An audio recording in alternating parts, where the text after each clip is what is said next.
Hello and welcome to Developer Weekly, your one-stop channel for all the latest updates on GitHub trending projects and hacker news roundups.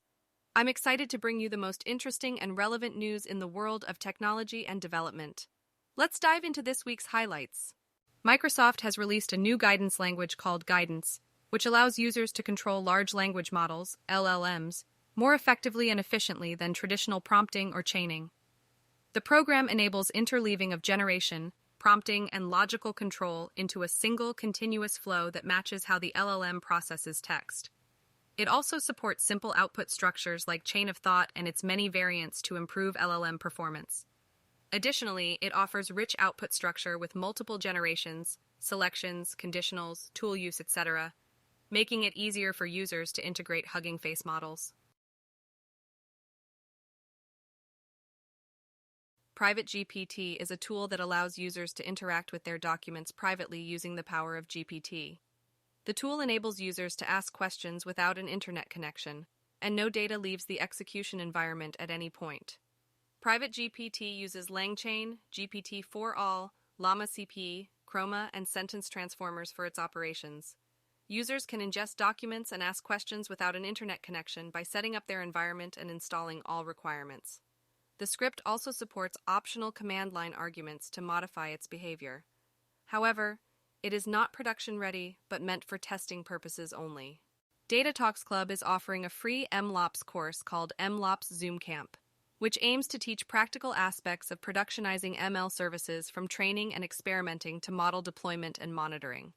The course is aimed at data scientists, ML engineers, software engineers, and data engineers interested in learning about putting ML into production. The materials are freely available for self-paced learning with suggested syllabus week by week. The course includes 6 modules covering topics such as experiment tracking and model management, orchestration and ML pipelines, model deployment, online-offline, best practices testing, unit integration, infrastructure as code, Terraform, among others.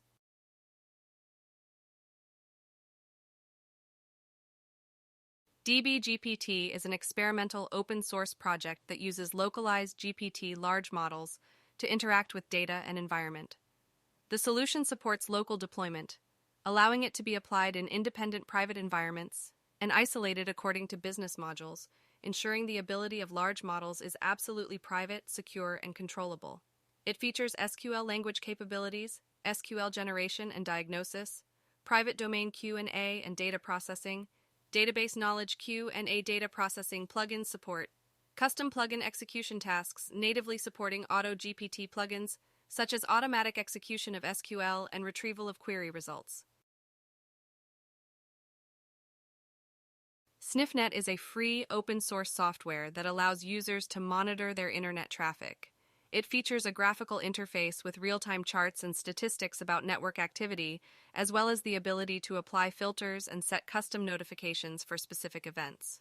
Sniffnet also provides information about domain names, network providers, and IP geolocation of remote hosts. The application can be installed on Windows, macOS, or Linux systems through various methods such as GitHub releases or homebrew packages. yt-fts is a Python script that uses yt-dlp to scrape all of a YouTube channel's subtitles and load them into an SQLite database that can be searched from the command line. It allows users to query a channel for specific keywords or phrases and generates time-stamped YouTube URLs to the video containing the keyword. The tool requires yt-dlp installed globally, and platform-specific installation instructions are available on the yt-dlp wiki. Users can download all of a channel's VTT files into their database, specify subtitle language, speed up downloads with multi-threading, list downloaded channels, search for text based on channel ID given by user input, export search results to CSV format with headers, video title, quote, timestamp, and link, as well as delete channels from their database using this tool.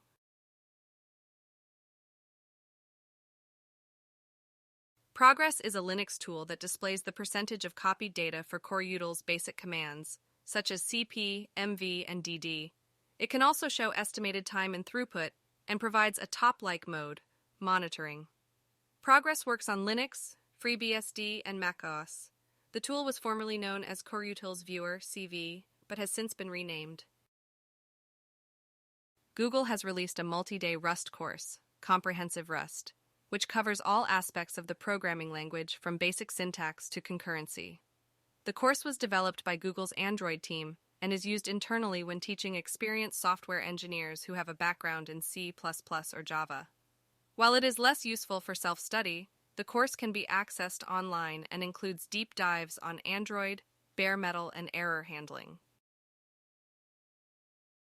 The PostgresQL Global Development Group has released the first beta version of PostgresQL 16, which includes performance improvements in query execution, logical replication enhancements, developer experience features such as support for SQL JSON standard and non-decimal integer literals. The release also adds security-oriented connection parameters for clients and several new monitoring features.